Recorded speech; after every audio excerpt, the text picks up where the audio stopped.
नमस्कार साथियों, मैं आपका दोस्त विभोर मोतला एक बार फिर से हाजिर हूँ करंट अफेयर की नई क्लास के साथ, जिसमें मैं लेकर आया हूँ आपके लिए 10 सवाल जो बने होंगे आज रात तक की सुर्खियों से और आने वाली सभी प्रतियोगी परीक्षाओं में आपके लिए महत्वपूर्ण और लाभदायक सिद्ध होंगे।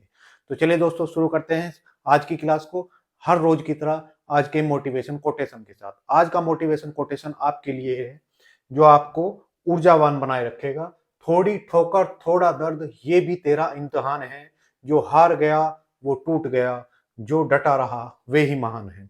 दोस्तों, जब हम विद्यार्थी जीवन में होते हैं और खासकर किसी कंपटीशन की तैयारी कर रहे होते हैं, तो हर बार हमें ये लगता है कि हमसे ना हो पाएगा, हम नहीं कर सकते, या दूसरा कर सकता है, हम में वो क्षमता नहीं कि हम नहीं कर सकते। लेकिन अगर आप उस चीज में डटे रहे, दिन प्रतिदिन अपना लक्ष्य निर्धारित कर कर उसे पूरा करते रहे, तो फल एक दिन आपके पक्ष में आएगा और आपकी विजय निश्चित होगी। लेकिन उसके लिए एक ही मूल मंत्र है, वो है बारंबारता, यानी कंटिन्यूटी। अगर आप लगातार पढ़ रहे हैं तो आप एक दिन अपने लक्ष्य को जरूर प्राप्त करेंगे। तो दोस्तों, लगातार पढ़ते रहिए और बढ़ते रहिए अपनी सफलता की ओर। शुरू करते हैं आज की क्लास को क्वेश्चन नंबर 1 के साथ। हाल ही में शेख हसीना को किस आधार पर मौत की सजा सुनाई गई है? दोस्तों, अभी क्या हुआ है, जो बांग्लादेश है हमारा पड़ोसी, बांग्लादेश ने अपने यहाँ की पूर्व प्राइम मिनिस्टर या जो पूर्व उनकी प्रधानमंत्री थी शेख हसीना, जो वहां से भागकर भारत में शरण ग्रहण कर चुकी हैं, उनको वहां की एक कोर्ट ने अभी सजाए मौत दे दी है। चलिए पहले इसको एक बार जो हमारा करंट का क्वेश्चन उसको पढ़ लेते हैं, फिर इसकी कहानी को एक बार जानेंगे। तो शेख हसीना, अब ये शेख हसीना कौन है? तो ये पूर्व प्रधानमंत्री हैं किसकी? बांग्लादेश की, बांग्लादेश की। और किसकी बेटी हैं? तो इनके पिताजी, जिनको हम राष्ट्रपिता कहते हैं, राष्ट्रपिता किसका? बांग्लादेश का, जिन्होंने, जिनका नाम क्या है? इनका नाम है शेख मुजिबुर रहमान, मुजिबुर रहमान। और ये क्या है? बांग्लादेश के राष्ट्रपिता हैं। इन्होंने 1971 में यहाँ पर एक आंदोलन किया था और उसका सपोर्ट भारत ने किया और भारत की मदद से बांग्लादेश अपनी आजादी प्राप्त कर पाया। 1971 में यही वो आदमी था जिसने बांग्लादेश को आजादी दिलाने में महत्वपूर्ण भूमिका निभाई। अब वहां के कुछ कट्टरपंथी लोगों ने इसका विरोध करते हुए इनके खिलाफ षड्यंत्र करके इनको तो मार ही दिया था। अब इनकी जो बेटी है शेख हसीना, और जो 2024 तक बांग्लादेश की प्रधानमंत्री थी। दरअसल कहानी चलो एक बार देख ही लेते हैं मैप में, फिर आपको अच्छे से समझ आएगा। देखिए, ये है बांग्लादेश, ये आपको एकदम दिख रहा होगा, भारत के बगल में लगा हुआ बांग्लादेश। और यहाँ पर एक द्वीप है, इसमें नहीं दिख रहा, छोटा सा यहाँ पर एक टापू है जिसको अमेरिका हमेशा बांग्लादेश से मांगता रहता था। अब यहाँ की प्रधानमंत्री कौन थी? तो यहाँ की प्रधानमंत्री थी शेख मुजिबुर रहमान की बेटी शेख हसीना। अब यहाँ पर अगर अमेरिका एक बेस बना लेता, यहाँ पर अगर किसी टापू को अमेरिका ले लेता, तो इस पूरी बंगाल की खाड़ी में, साथ ही पूरे भारत पर, चाइना पर, बांग्लादेश पर और यहाँ पर जो होने वाले मलक्का स्ट्रेट पर, इस पर पूरी पैनी नजर बनाकर रख सकता था। तो ये भारत के हितों के खिलाफ था। यानी शेख हसीना ने जो यूएसए को मना किया टापू देने से, उसका मेन मकसद था कि भारत के हितों को प्रभावित नहीं किया जा सके। अब ये तीन चेहरे आपको यहाँ पर दिखाई दे रहे होंगे, एक है शेख हसीना है, एक है वकार उज्जमान और एक है मोहम्मद यूनिस। मोहम्मद यूनिस जो वर्तमान में उनके केयर टेकर गवर्नमेंट के अध्यक्ष बने हुए हैं। ये इनके सेना के अध्यक्ष हैं और इनके रिश्तेदार हैं, शेख हसीना के रिश्तेदार हैं। अब होता क्या है कि 2024 में वहां पर एक छात्र आंदोलन होता है, किसके लिए? तो जो आरक्षण है उसके विरोध में ये आंदोलन किया जाता है। इस आंदोलन को कट्टरपंथियों द्वारा हाईजैक कर लिया जाता है और इस आंदोलन को मोड़ दिया जाता है शेख हसीना की ओर। ठीक है, शेख हसीना की ओर जब मोड़ दिया जाता है, तो ये जो व्यक्ति है जिस पर शेख हसीना का पूर्णतः विश्वास था, क्योंकि ये इसका रिश्तेदार था और सेना का अध्यक्ष था, तो शेख हसीना को ये मालूम था कि ये तुम्हारी रक्षा करेगा। लेकिन इसने क्या किया, ये अमेरिका के सीआईए और जो उनका डीप स्टेट है उसके हाथों बिक गया और इसने इसको यहां से भगा दिया। अब जब अराजकता का माहौल था, तो अमेरिका का एक पिट्ठू जिसका नाम है मोहम्मद यूनिस, उसको वहां पर गद्दी पर बैठा दिया गया। मेन मकसद था कि अमेरिका के हितों को पूरा किया जा सके। अब इसके बाद क्या हुआ कि इस आदमी ने इसके खिलाफ, शेख हसीना के खिलाफ क्या किया है, एक केस फाइल किया वहां की अदालत में, जो अंतरराष्ट्रीय अपराध अधिकरण के नाम से बनाई हुई है। तो अब हमारे करंट के क्वेश्चन से जुड़ जाता है सवाल। तो कहां पर केस हुआ, तो अंतरराष्ट्रीय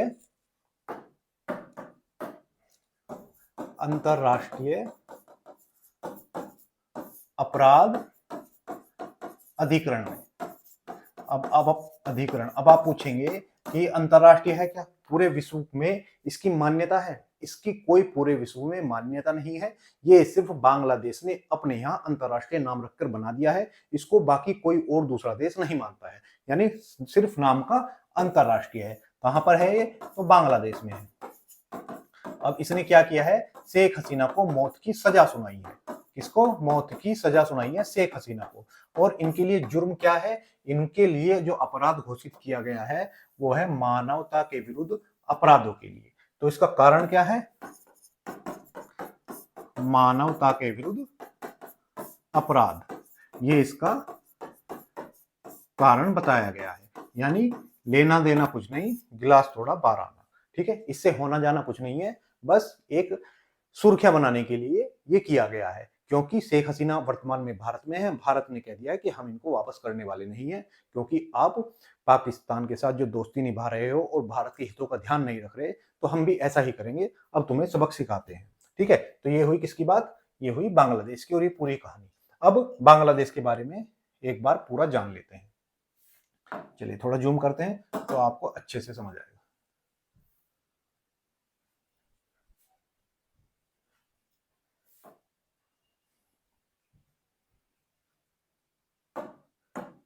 यह है बांग्लादेश। अब बांग्लादेश जिसकी राजधानी क्या है, तो इसकी राजधानी है ढाका। बांग्लादेश की राजधानी ढाका है और इसकी मुद्रा टका है। ठीक है, भारत और बांग्लादेश, भारत बांग्लादेश के साथ अपना सबसे लंबा सीमा साझा करता है। तो भारत की कितनी सीमा मिली है, तो भारत की सीमा जो बांग्लादेश से लगती है वो है 4096 किलोमीटर। 4096 किलोमीटर। तो यहाँ पर एक बात आप ये भी याद रखेंगे कि भारत के कितने राज्य इससे मिलते हैं, तो पश्चिमी बंगाल मिलता है, उसके बाद असम इससे बॉर्डर साझा करता है, उसके बाद मेघालय और त्रिपुरा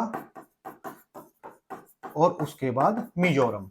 तो ये भारत के राज्य हैं जो बांग्लादेश से बॉर्डर साझा करते हैं। अब इसमें भी ये जो वेस्ट बंगाल है, क्योंकि जब भारत से पाकिस्तान अलग हुआ तो ये पूर्वी पाकिस्तान के रूप में भारत से अलग हुआ था, यानी बंगाल को बीच में से काटकर बांग्लादेश का निर्माण हुआ था। तो वेस्ट बंगाल से इसकी सीमा सर्वाधिक मिलती है। तो इससे इसकी कितनी सीमा है, तो 2217 किलोमीटर अकेले बंगाल से मिलती है। यानी कुल सीमा 4096 किलोमीटर मिलती है, जिसमें से 2217 किससे मिलती है, तो पश्चिमी बंगाल से मिलती है। अब जो ये इनकी सीमा है, भारत की सीमा बांग्लादेश से मिलती है, उसका नाम क्या है, तो इसको हम रेड क्लिफ रेखा के नाम से जानते हैं। ठीक है, भारत और पाकिस्तान के बीच में जितनी भी सीमाएं हैं उनको हम रेड क्लिफ के नाम से जानते हैं, क्योंकि बांग्लादेश पूर्व में पूर्वी पाकिस्तान था, इसलिए इसकी सीमा का नाम भी रेड क्लिफ नाम से ही जाना जाता है। अब बात करें इसके बीच युद्ध अभ्यास कौन से होते हैं, तो भारत और बांग्लादेश के बीच दो युद्ध अभ्यास होते हैं, एक है संप्रीति और एक है बोंगो सागर। बोंगो सागर, तो ये दो युद्ध अभ्यास किसके बीच होते हैं, भारत और बांग्लादेश के बीच होते हैं। अब जो ये रेड क्लिफ रेखा है, यानी हमारी सीमा रेखा है, इसकी निगरानी कौन करता है, कई बार एग्जाम में पूछा जाता है, तो निगरानी कौन करता है, तो बीएसएफ, बॉर्डर सिक्योरिटी फोर्स।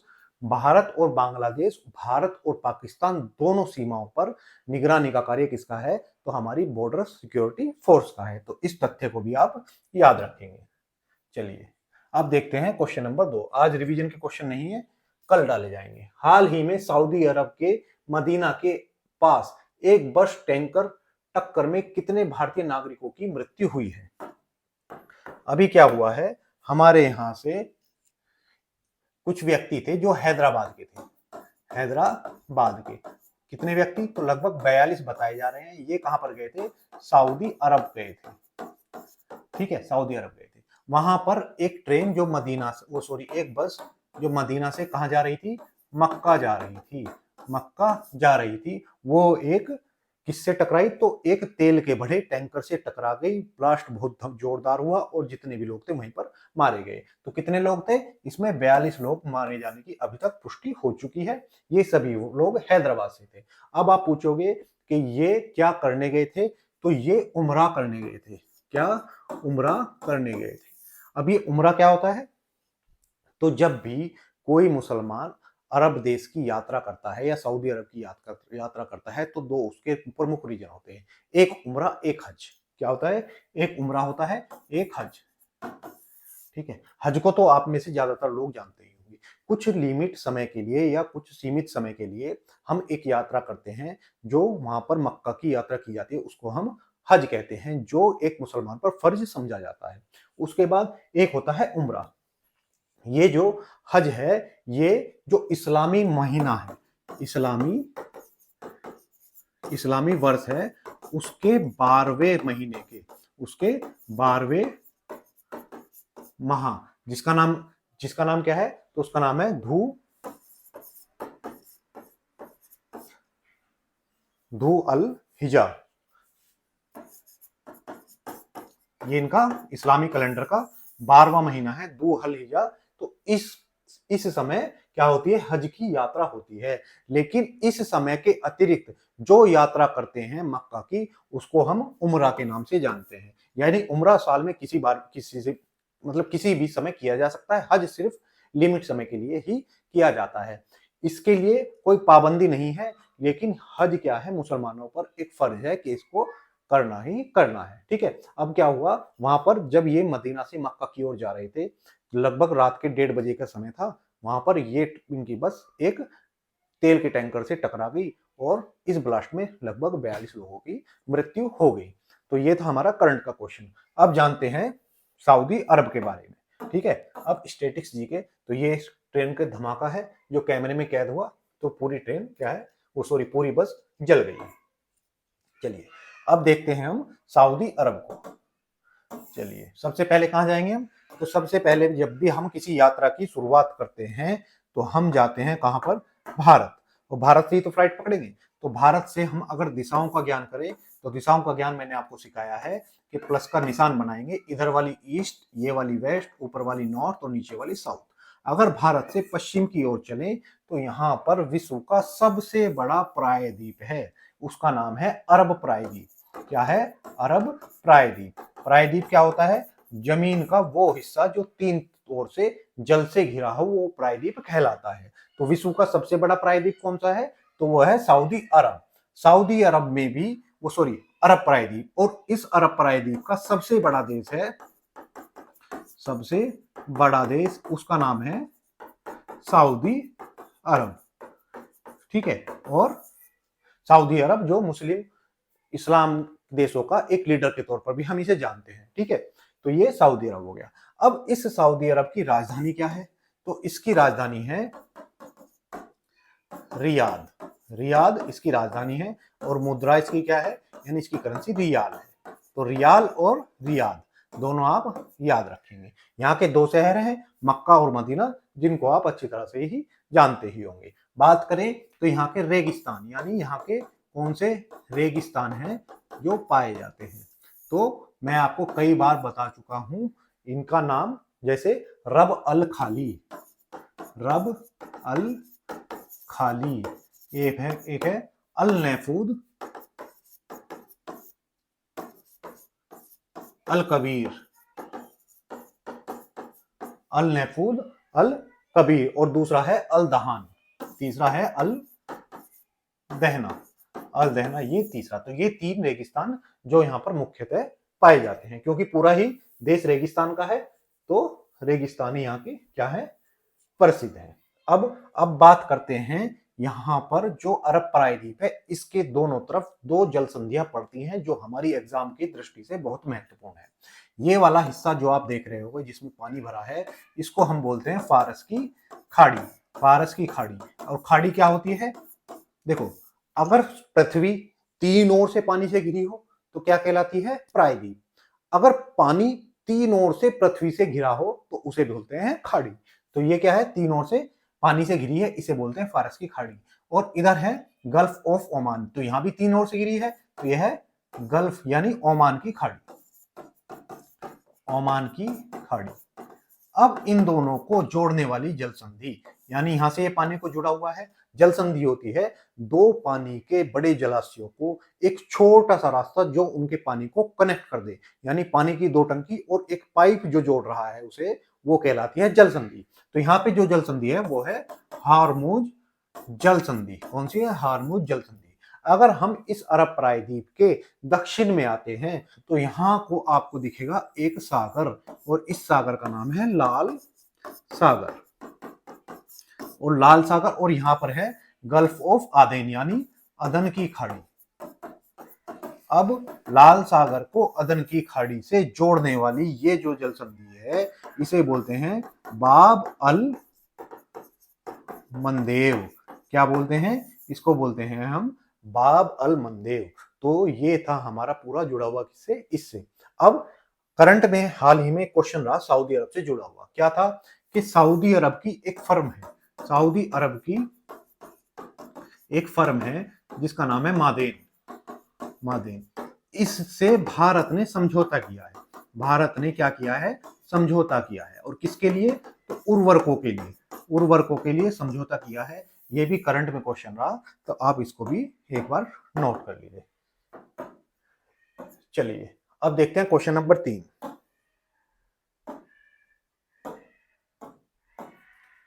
हाल ही में झारखंड के किस वन को सुप्रीम कोर्ट ने वन्य जीव अभयारण्य घोषित करने का आदेश दिया है? अभी क्या हुआ है, हमारा जो झारखंड जिसकी स्थापना कब हुई थी? तो इसकी स्थापना तो आपको याद ही है, 15 नवंबर 2000 में इसकी स्थापना हुई। 15 नवंबर क्यों हुई? क्योंकि बिरसा मुंडा की जयंती पर इसको अलग राज्य बनाया गया। तो ये तो आप सबको याद हो ही चुका है। अब यहां पर क्या हुआ है, सुप्रीम कोर्ट ने कहा है, जो हमारा सुप्रीम कोर्ट ने कहा है कि जो हमारा वन्य जीव संरक्षण अधिनियम है, संरक्षण अधिनियम, और ये कब का है? 1972 का है। इसके तहत एक यहां पर वन है जिसका नाम है सरंडा वन। क्या है? सरंडा वन है। और ये वन फेमस है किसके लिए?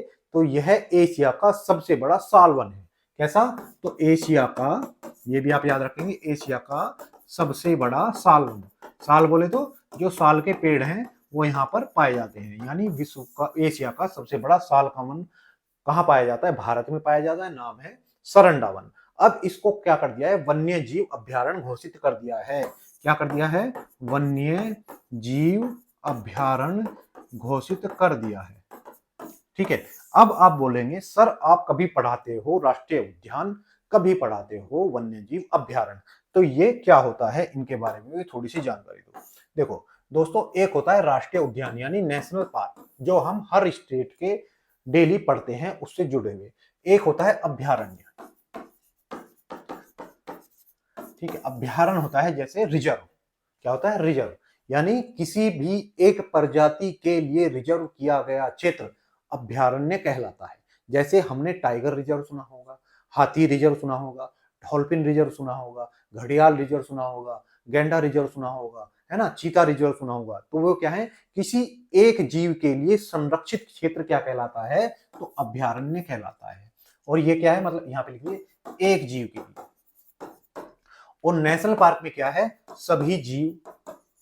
ठीक है, वहां का जो वनस्पति है और जितनी भी जैव विविधता की वहां पर चीजें हैं, सबको अगर संरक्षित कर दिया जाए, यानी ये मान लीजिए ये किसी एक आदमी का घर है और ये पूरा एक गांव है।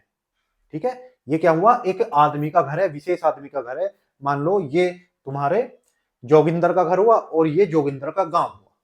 समझे? यानी नेशनल पार्क में एक अभयारण्य को हम, यानी ये नेशनल पार्क है, इसको हम एक टाइगर रिजर्व इतने क्षेत्र को घोषित कर सकते हैं। और एक नेशनल पार्क में कई टाइगर रिजर्व भी हो सकते हैं।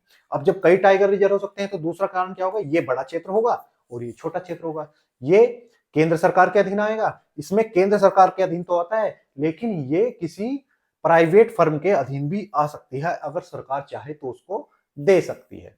तो ये दोनों आपको समझ में आ गए होंगे। चलिए अब बात करते हैं किसकी, ये तो हो गया हमारा। हाँ चलिए, अब आया हमारा सुप्रीम कोर्ट। सुप्रीम कोर्ट के बारे में पूरा एक बार रिवीजन कर लेते हैं। पहले हम देखते हैं इसका इतिहास, सुप्रीम कोर्ट का इतिहास। सुप्रीम कोर्ट का इतिहास कि भाई हमारे यहाँ पर सुप्रीम कोर्ट कैसे स्थापना हुई, कैसे आया। तो सब बात है 1773 की। कब है? जब हम गुलाम थे 1773 में, और अंग्रेज भी हमारे यहाँ क्या कर रहे थे, धीरे धीरे अपने पैर जमा रहे थे। जब एक एक्ट आता है 1773 का,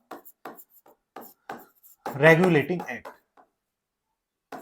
रेगुलेटिंग एक्ट या रेगुलेटिंग अधिनियम आता है, और इसके द्वारा 1774 में क्या होता है, कलकत्ता में एक न्यायालय की स्थापना की जाती है। न्यायालय की स्थापना, ठीक है। तो सबसे पहले हमारे यहाँ कब की गई स्थापना? 1774 में स्थापना की गई। अब इसका एक क्वेश्चन और बनता है कि 1774 में जो स्थापना की गई, इसके प्रमुख कौन थे, यानी चीफ जस्टिस कौन थे? तो वो थे एलिजा एम्पे, ठीक है। एलिजा एम्पे क्या थे? इसके पहले चीफ जस्टिस थे। अब ये चलता रहा। अब भारत में क्या हुआ, अंग्रेजों ने पूरा विस्तार कर दिया। ये क्या था, बंगाल तक की बात थी। अब बात आती है 1935 के अधिनियम की। क्या है? 1935 का, जिसे हम मिनी कॉन्स्टिट्यूशन यानी लघु संविधान के नाम से भी जानते हैं, का अधिनियम आता है। और इसको 1937 में क्या कर दिया गया, दिल्ली में संघीय न्यायालय की स्थापना की गई। संघीय न्यायालय की स्थापना की गई, ठीक है। अब ये जो संघीय न्यायालय था, इसके सीजे कौन बने, यानी इसके चीफ जस्टिस बने मॉरिस ग्वेयर। कौन थे? तो मॉरिस ग्वेयर इसके चीफ जस्टिस बने। अब 1935 की बात है, 1935 लिखा ना बराबर, कई बार मैं गलत लिख देता हूं, कल आपके कई साल गलत लिखे गए। जैसे शून्य कार्बन उत्सर्जन कब का है, तो 2070 का है। ऐसे ही विकसित भारत 47 का है, ठीक है। अंतरिक्ष यान जो हमने भेजा 27 में है, और जो गगनयान जो भेजा, उसके बाद जो हम अंतरिक्ष स्टेशन स्थापन कर रहे हैं वो 35 में है, और जो हम चांद पर मानव उतार रहे हैं वो 2040 तक का हमने लक्ष्य रखा है, ठीक है। अब तीसरा, जब हमारा देश आजाद हुआ उसके बाद हमने क्या हुआ, अपनी तरह से अपनी व्यवस्थाओं को क्या क्या रखा। तो इसमें 28 जनवरी 1950 को हमने इसमें किसे बदल दिया, सुप्रीम कोर्ट में बदल दिया। सुप्रीम कोर्ट में बदल दिया, जो दिल्ली में वर्तमान में है, वो 28 जनवरी 1950 को स्थापना हुई। और इस समय जो इसके सीजे थे, चीफ जस्टिस थे, वो बने हीरालाल कानिया इसके चीफ जस्टिस बने थे। तो ये तो हुई हमारे इसके इतिहास की बात। अगर मैं बात करूं हमारे यहाँ संविधान में, क्योंकि अभी आजादी के बाद हमारा संविधान लागू हुआ 50 में, तो जो हमारा संविधान है उसमें किस अनुच्छेद में से रखा गया है, तो अनुच्छेद 124 कहता है कि भारत में एक सुप्रीम कोर्ट होगा। भारत का एक सुप्रीम कोर्ट होगा, और जो इसके न्यायाधीश हैं वो, उनकी योग्यता के बारे में कहा गया है कि भारत का नागरिक हो। पहली योग्यता है भारत का नागरिक हो। उसके अलावा जो योग्यता है वो महत्वपूर्ण है, जैसे 5 वर्ष तक क्या रहा हो, हाई कोर्ट में जज रहा हो, क्योंकि हाई कोर्ट सुप्रीम कोर्ट से नीचे होता है, तो यानी प्रमोशन करके जज जाएगा तो सुप्रीम कोर्ट जाएगा। उसके बाद 10 वर्ष हाई कोर्ट या सुप्रीम कोर्ट में वकील हो, ठीक है, उसको भी हम जज बना सकते हैं। यहां पर यह है, या राष्ट्रपति की नजर में जाना माना विधिवक्ता हो, यानी राष्ट्रपति की नजर में एक जाना माना कोई कानून का जानकार हो, उसको भी बना सकते हैं। वैसे जाने माने अधिवक्ता के नाम पर आज तक किसी को बनाया नहीं गया है। इनमें से तीनों कंडीशन में से एक भी कंडीशन अगर पूरी करता हो तो वो न्यायाधीश बन सकता है। बात करें इनकी नियुक्ति की, कि जी इनकी नियुक्ति कौन करेगा, तो इनकी नियुक्ति राष्ट्रपति करता है। कौन करता है? राष्ट्रपति करता है। किसकी सलाह पर? तो सीजेआई की सलाह पर। और सीजेआई किससे सलाह लेता है? तो कॉलेजियम व्यवस्था मैंने आपको पूरी समझाई हुई है, तो कॉलेजियम की सलाह पर लेता है। अगर बात करें इनके कार्यकाल की, तो इनका कार्यकाल 65 वर्ष है, ठीक है। और शपथ इनको कौन दिलाता है? तो इनको शपथ दिलाने का काम हमारे राष्ट्रपति का है। राष्ट्रपति का ही हमारे शपथ दिलाने का काम है। तो ये हो गए आपका पूरा सुप्रीम कोर्ट। चलिए, ये हो गया सरंडा वन, जिसको हाल ही में घोषित किया गया है। चलिए अब देखते हैं हम झारखंड। देखिए एक क्वेश्चन में कितना आपने पढ़ लिया, तो झारखंड भी आप एक बार देख लीजिए इधर। तो ये है झारखंड। आप इसकी बताइए सीमा किस किस से लग रही है। तो इधर वेस्ट बंगाल, इधर बिहार, क्योंकि बिहार से तो अलग होकर बनाई है, और उत्तर प्रदेश से भी इसकी थोड़ी सी सीमा लगी है। उत्तर प्रदेश के किस जिले से झारखंड सीमा साझा करता है, ये आप कमेंट बॉक्स में लिखकर बताएंगे। ठीक है, और इधर हो गए छत्तीसगढ़ और इधर उड़ीसा। तो ये हो गए राज्य जो इससे सीमा साझा करते हैं। बात करें इसकी राजधानी की, तो रांची इसकी राजधानी है। ठीक है, रांची क्या है, इसकी वर्तमान में राजधानी है। इसके राज्यपाल संतोष गंगवार है। संतोष गंगवार, गंगवार नहीं गंगवार, संतोष कुमार गंगवार इसके वर्तमान में क्या है, राज्यपाल है। बात करें सीएम की, तो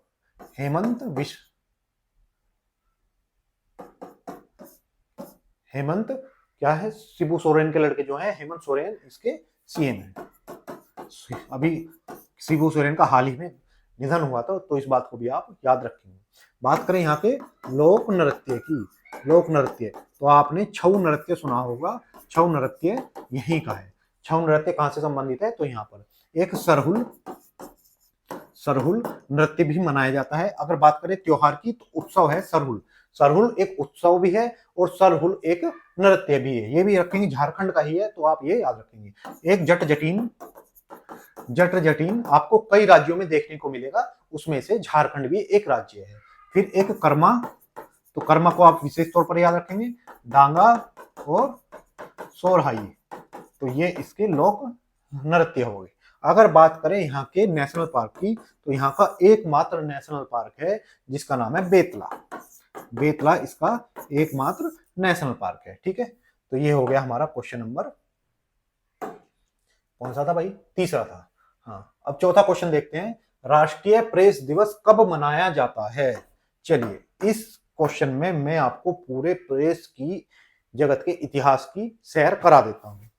तो राष्ट्रीय प्रेस दिवस क्या है, जो हमारी प्रिंटिंग प्रेस है, राष्ट्रीय प्रेस दिवस कब मनाया जाता है, तो ये तो हो गया करंट का क्वेश्चन। 16 नवंबर को मनाया जाता है। क्यों मनाया जाता है, इसको भी देख लें। क्योंकि हमारे यहाँ पर जो लोकतंत्र का चौथा स्तंभ कहा जाता है, वो प्रेस को कहा जाता है। चाहे वो डिजिटल मीडिया हो या प्रिंट मीडिया। डिजिटल मीडिया जो सोशल मीडिया और जो आप न्यूज चैनल देखते हैं वो डिजिटल। प्रिंट मीडिया जैसे आप अखबार या कोई पत्रिका पढ़ें तो वो प्रिंट मीडिया हो गया। ठीक है, यह किसके लिए, तो प्रेस परिषद ऑफ इंडिया। एक थी प्रेस, थी नहीं है, एक प्रेस परिषद ऑफ इंडिया, इसकी स्थापना हुई थी। कब हुई थी, तो 1966 में इसकी स्थापना होती है। 16 नवंबर को, 16 नवंबर 1966 को इसकी स्थापना होती है।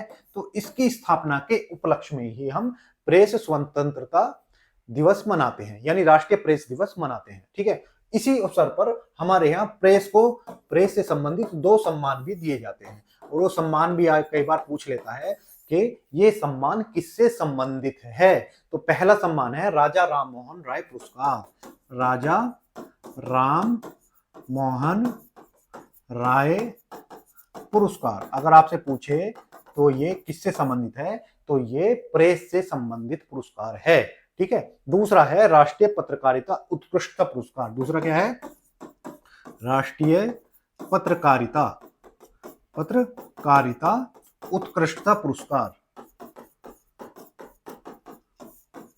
ठीक है, तो ये दोनों पुरस्कार किससे संबंधित हैं, तो ये पत्रकारिता से संबंधित हैं। और ऐसा ही एक अंतरराष्ट्रीय पुरस्कार है रेमन मैग्सेसे, वो भी किससे संबंधित है, पत्रकारिता से ही संबंधित है। अब बात करते हैं प्रेस के इतिहास की। क्या बात करते हैं, तो चलिए, प्रेस की स्थापना पहली बार भारत में किसने की, तो प्रेस की स्थापना भारत में किसने की, तो पुर्तगालियों ने की। पुर्तगालियों ने कब की, तो 1556 में की। यानी भारत में पहली प्रिंटिंग प्रेस किसने स्थापित की, पुर्तगालियों द्वारा 1556 में स्थापित की गई। अब ये तो हो गई प्रेस। अगर बात करें भारत का पहला अखबार,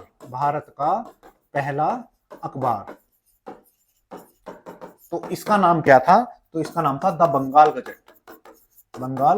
गजेट। ठीक है। और ये किसने छापा? तो ये जो छापा था, इसके जो छापने वाले थे वो थे जेम्स अगस्टस हिक्की।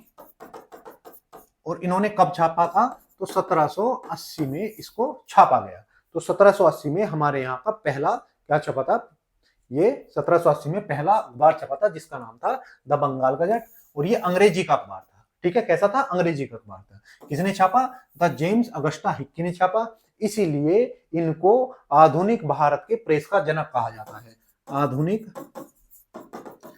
भारत के प्रेस के जनक। प्रेस के जनक कौन है? तो यही है जेम्स अगस्ता हिक्की। ठीक है, क्योंकि उस टाइम पर जो लॉर्ड हेस्टिंग था उसने इन्होंने उसके खिलाफ लिखा, तो इन्होंने इसको बंद करा दिया, यानी ये ज्यादा दिन तक नहीं चल पाया। अगर बात करूं भारतीय द्वारा निकाला गया पहला समाचार पत्र कौन सा था? तो भारतीय द्वारा निकाला गया पहला समाचार पत्र, पहला कौन सा था? तो वो था बंगाल गजट। और ये कब निकाला गया? तो ये 1816 में निकाला गया। और निकालने वाले कौन से थे? तो गंगाधर भट्टाचार्य। तो इन्होंने निकाला। ठीक है, तो ये क्वेश्चन भी एग्जाम में बनता है। एक एग्जाम में हमेशा से बनता हुआ क्वेश्चन आया है कि भारत का पहला हिंदी का समाचार पत्र कौन सा था? पहला हिंदी समाचार पत्र कौन सा था? तो ये आपको मिलेगा उत्तंड मार्तंड। ये क्या था? हमारा पहला था। क्या था? पहला हिंदी का अखबार था। और ये कब निकला? तो ये निकला 1826 में। 1826 में। और उसको निकालने वाले कौन थे? यानी जुगल किशोर द्वारा इसको क्या किया था? निकाला गया। तो पहला हिंदी का समाचार पत्र था ये। अब एक क्वेश्चन और बनता है जो मैंने आपको पुरस्कार भी लिखाया, भारतीय प्रेस के अग्रदूत किसे कहा जाता है? अग्रदूत किसे कहा जाता है? तो वो थे राजा राम मोहन राय। इनको भारतीय आधुनिक प्रेस का अग्रदूत भी कहा जाता है, पत्रकारिता का अग्रदूत भी कहा जाता है। एक पूछा जाता है कि प्रेस का मुक्तिदाता कौन था? यानी प्रेस का मुक्तिदाता, तो इसके में नाम आता है लॉर्ड मेटकाफ को प्रेस का मुक्तिदाता समझा जाता है। क्यों? क्योंकि 1835 में इसने क्या किया था? इसने प्रेस पे लगे हुए जितने भी प्रतिबंध थे वो हटा दिए थे। उसकी शुरुआत तो बल्कि उससे पहले कैनिंग द्वारा की जा चुकी थी, लेकिन श्रेय मेटकाफ को ही जाता है क्योंकि उसका असर मेटकाफ के कार्यकाल में दिखने लगा था। ये भी कैनिंग के समय पीछे से रणनीतिकार था, तो सारा श्रेय मेटकाफ को ही दिया गया कि इसने ही ये सारा काम किया है। तो ये थे हमारे इतिहास में प्रेस से जुड़े हुए क्वेश्चन। अब कुछ अखबार हैं जो एग्जाम में हमेशा पूछे जाते हैं, वो भी आप एक बार लिख लीजिए। द्वारा गांधी जी के हमेशा पूछे जाते हैं। तो गांधी के समाचार पत्र कौन से थे? तो हरिजन और यंग इंडिया। कौन सा था? Young India. ये थे किसके? गांधी जी के। उसके बाद किसके? Annie Besant.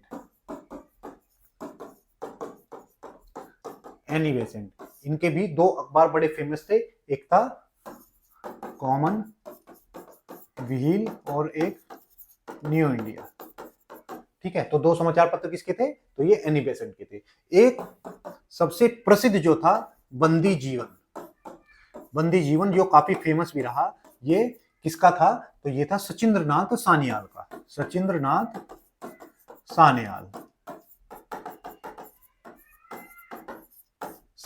सान्याल का क्या था? बंदी जीवन। एक अमृत बाजार पत्रिका जो काफी फेमस रही, अमृत बाजार, जिसको बैन करने के लिए अंग्रेजों ने काफी जोर भी लगाए। तो अमृत बाजार पत्रिका किसकी थी? तो शिशिर कुमार घोष की थी। शिशिर कुमार घोष की थी। ठीक है, अगर बात करो राजा राम मोहन राय, तो इनकी थी संवाद कुमुदनी। तो ये इनकी थी। ठीक है, तो संवाद कुमुदनी इनकी थी। अगर बात करूं मैं मदन मोहन मालवीय, ये कौन सी पुस्तक निकालते थे? तो मालवीय ये निकालते थे, इनकी थी लीडर और हिंदुस्तान। लीडर और हिंदुस्तान मदन मोहन मालवीय की थी। अगर बात करें अरविंद घोष की, तो ये क्या प्रमुख हैं जो आपकी एग्जाम में पूछी जाती है। अरविंद घोष, इनकी पत्रकारिता कर्मयोगी काफी फेमस रही। इनकी पत्रिका कर्मयोगी काफी फेमस रही। ठीक है, कर्मयोगी इनकी पत्रिका। एक सत्यार्थ प्रकाश, सत्यार्थ प्रकाश, ये किसकी थी? तो ये दयानंद सरस्वती, दयानंद सरस्वती की क्या थी? ये थी सत्यार्थ प्रकाश, जो आज भी काफी प्रसिद्ध है। एक केसरी, केसरी किसकी थी? तो बाल गंगाधर तिलक की थी। बाल गंगाधर तिलक, इसकी क्या थी? तो इनकी एक पुस्तक, वो पत्रिका थी जिसका नाम था केसरी। वंदे मातरम, लाला लाजपत राय, लाला लाजपत राय इनकी थी वंदे मातरम। ठीक है, तो लाला लाजपत राय की थी वंदे मातरम। तो ये सारी पुस्तकें जो एग्जाम में पूछी जाती है, मैंने आपको इनके बारे में बता दिया। चलिए, तो ये हुआ नेशनल प्रेस डे। चलिए एक बार ये भी देख लेते हैं कि नवंबर के महत्वपूर्ण दिवस कौन से हैं। नवंबर के महत्वपूर्ण दिवस एक बार रिवीजन कर लेते हैं। सबसे पहले मैंने आपको 5 नवंबर को सुनामी जागरूकता दिवस बताया। उसके बाद 7 नवंबर को मैंने कैंसर जागरूकता दिवस बताया। ठीक है, उसके बाद कौन सा था? तो इसके बाद जो दिवस था उसका नाम था विश्व निमोनिया दिवस। 12 को विश्व निमोनिया दिवस। उसके बाद 14 को बाल दिवस। 15 को जनजातीय गौरव दिवस। और हम इस दिन क्या मनाते हैं? झारखंड दिवस भी मनाते हैं। ठीक है, क्योंकि झारखंड की भी इस दिन स्थापना हुई थी, तो इस दिन क्या मनाते हैं? हम झारखंड दिवस भी मनाते हैं। अब 16 को हमारा प्रेस दिवस हो गया, तो आप इनको भी याद करेंगे। क्वेश्चन नंबर 5, हाल ही में जीसीसी ने अपनी क्षेत्रीय गतिशीलता को बढ़ाने के लिए किस प्रणाली को मंजूरी दी है? देखो, हमने आपको पढ़ाया अभी अरब प्रायद्वीप। अब अरब प्रायद्वीप में 6 देश हैं जो अपने यहाँ यात्रियों को घूमने फिरने के लिए आकर्षित कर रहे हैं, और उसके लिए उन्होंने जीसीसी ने अपनी क्षेत्रीय गतिशीलता को बढ़ाने के लिए किस प्रणाली को मंजूरी दी है? तो उन्होंने वन स्टॉप यात्री प्रणाली को मंजूरी दी है। यानी जितने भी ये 6 देश में, इनमें एक ही जगह पर जाकर आपको यहाँ पर घूमने फिरने की जितनी भी समस्याएं उनका समाधान हो सके, ऐसी प्रणाली का विकास कर रहे हैं। क्योंकि ये देश भी समझ रहे हैं कि अब जैसे जैसे तेल पर निर्भरता कम होगी तो पैसा कहां से लाएंगे, है कि नहीं? अभी क्या है, अभी यहाँ के अगर हमारे देश का कोई भी मुद्दा हो, आतंकवाद से जुड़ा हो या इस्लाम से जुड़ा हुआ, तुरंत से ये खाड़ी देश कूद जाते हैं बीच में। इनके यहाँ खुद के यहाँ तो क्या है, राजशाही है, और हमारे लोकतंत्र में ये उंगली करते हैं। इनको लोकतंत्र का एल भी नहीं पता, ले भी नहीं पता, और ये क्या करते हैं, हमारे यहाँ बीच में कूद जाते हैं। अब जैसे जैसे इनका पैसा खत्म हो रहा है, मतलब तेल खत्म हो रहा है, तो पैसे की समस्या आनी लाजमी है। क्योंकि अगर तेल की खोज से पहले जाकर देखें तो इनको ओढ़ने पहनने और खाने के लिए भी भारत पर निर्भर होना पड़ता था। इसीलिए ये क्या थे, पूर्व हमारे पश्चिम से भारत पर आक्रमण करते थे। क्योंकि जैसे आपने भैंस देखी है ना, अगर भूखी भैंस है, उसको हरा चारा अगर दिख गया तो क्या करेगी? आपने अगर तारबंदी भी की है, उसको भी तोड़कर उसमें घुस जाएगी, है ना? ऐसे ही ये क्या करते थे, भारत के क्षेत्र में घुसाते थे, और यहाँ पर इन्होंने क्या किया, बहुत अत्याचार किए। इसका लंबा इतिहास है। तो अब ये क्या कर रहे हैं कि हमारे यहाँ पर यात्री आए और घूमे फिरे, उसके लिए उन्होंने वन स्टॉप यात्री प्रणाली क्या है, बनाई है। अब हमारे करंट के एग्जाम के हिसाब से क्या महत्वपूर्ण है वो देख लेते हैं। तो सबसे पहले जीसीसी, जीसीसी का मीनिंग क्या है? Gulf corporation council. तो गल्फ का मतलब होता है खाड़ी, गल्फ कॉरपोरेशन काउंसिल।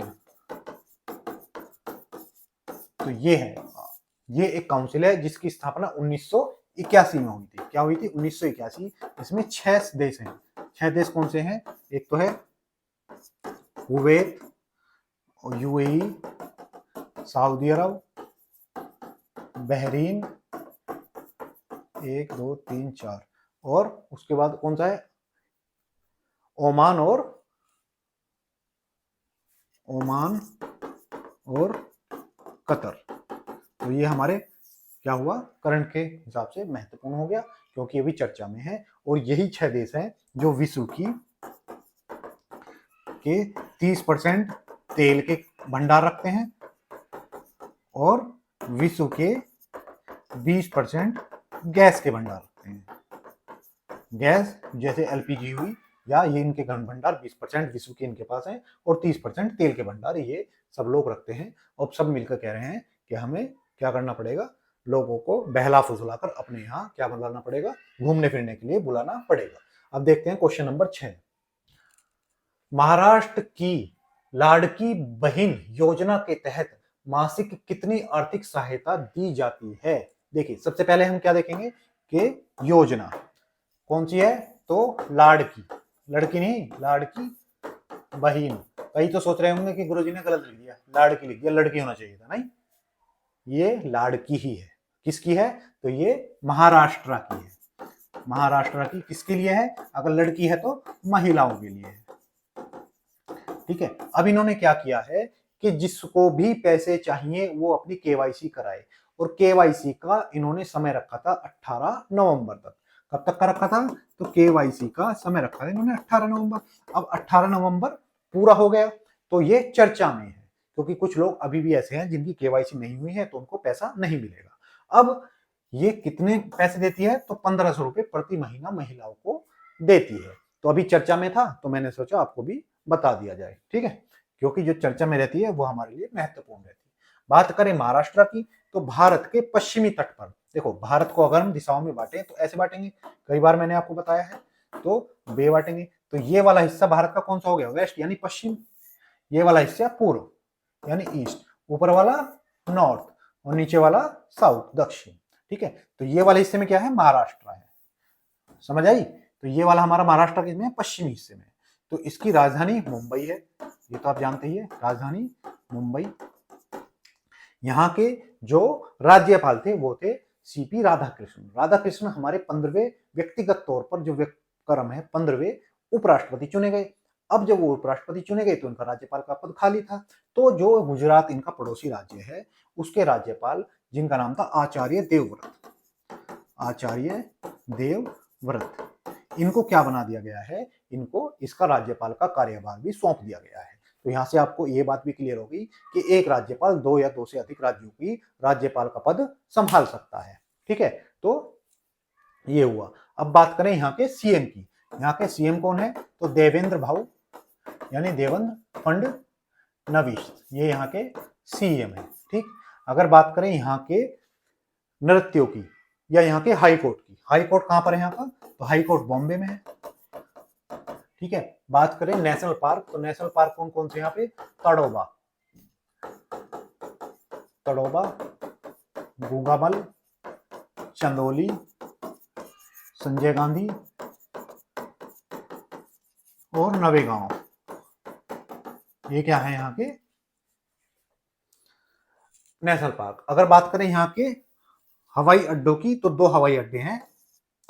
मुंबई में है छत्रपति शिवाजी, छत्रपति शिवाजी, और नागपुर में है, नागपुर में बाबा साहब अंबेडकर, अंबेडकर हवाई अड्डा। तो ये दोनों हवाई अड्डे हैं। यहाँ का पोर्ट का नाम क्या है, तो एक का नाम है मुंबई पोर्ट और एक का नाम है जेएनपीटी। जेएनपीटी जो भारत का कृत्रिम रूप से सबसे विकसित पोर्ट है, उसका नाम है जेएनपीटी, जिसको नवाया सवाया के नाम से भी हम जानते हैं। तो ये हुई हमारी जानकारी महाराष्ट्र के बारे में।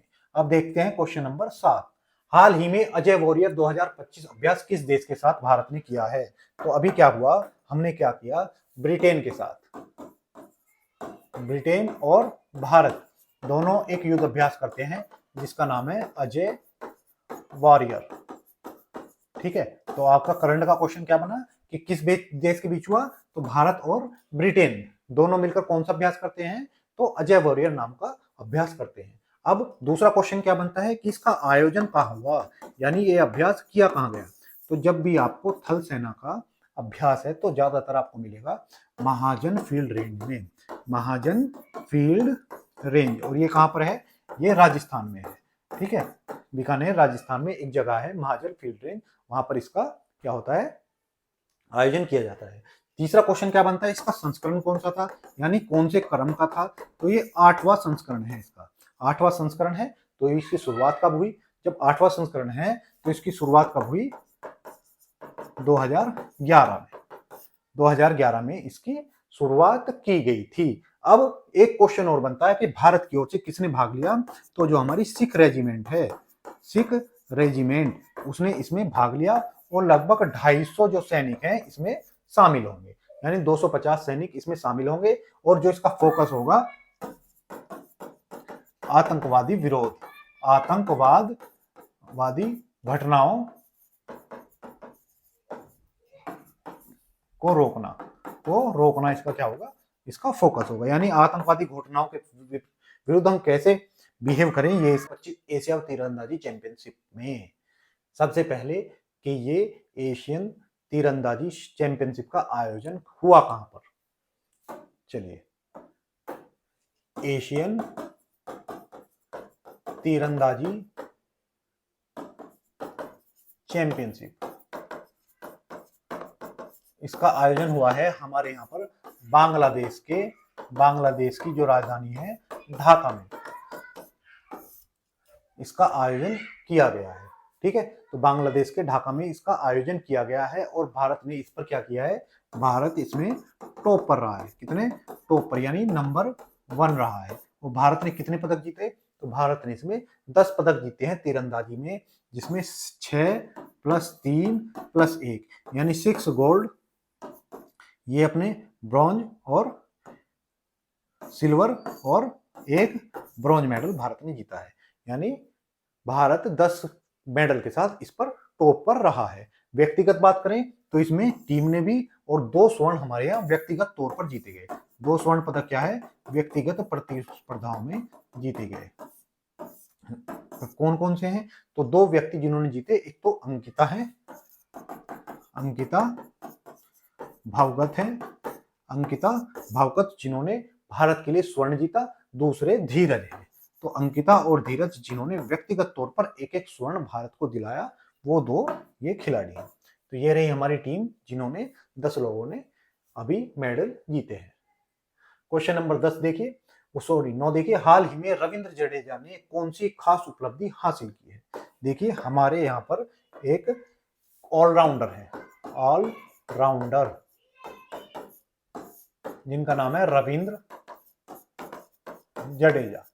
और ये क्या है, किससे हैं, तो ये क्रिकेटर हैं। ठीक है, बॉलिंग भी करते हैं और बैटिंग भी, खब्बे हाथ से बैटिंग करते हैं और खब्बे हाथ से ही बॉलिंग करते हैं। अब इन्होंने क्या उपलब्धि हासिल की है, इन्होंने टेस्ट में 4000 रन और 300 विकेट हासिल किए हैं। ये कितनी बड़ी उपलब्धि है, इस बात से आप अंदाजा लगा सकते हैं। को ये इस उपलब्धि को हासिल करने वाले विश्व के 4th खिलाड़ी हैं। कौन से हैं, 4th खिलाड़ी। साथ ही सबसे कम मैचों में दूसरे स्थान पर, इन्होंने 88 मैच में ये कारनामा किया। इससे ऊपर कौन है, तो 4 व्यक्ति हैं। सबसे पहले किसने किया था, कपिल देव ने किया था। उसके बाद जो किया वो थे इयान बोथम, फिर ये इंग्लैंड के हैं। और तीसरे पर थे डैनियल विटोरी, ये किसके हैं, तो ये न्यूजीलैंड के हैं। और अब आए हमारे चौथे पर रविंद्र जडेजा। इन्होंने 88 मैच में किया और इनसे कम मैच में सिर्फ इयान बोथम ने 72 मैच में किया है। यानी पूरे विश्व क्रिकेट के इतिहास में आज तक 4 ही खिलाड़ी हैं जो ये कारनामा कर पाए हैं, जिन्होंने बल्ले से टेस्ट मैचों में 4000 रन भी बनाए हों और साथ ही गेंदबाजी कर 300 विकेट भी लिए हुए, यानी 300 बल्लेबाजों को आउट किया हो।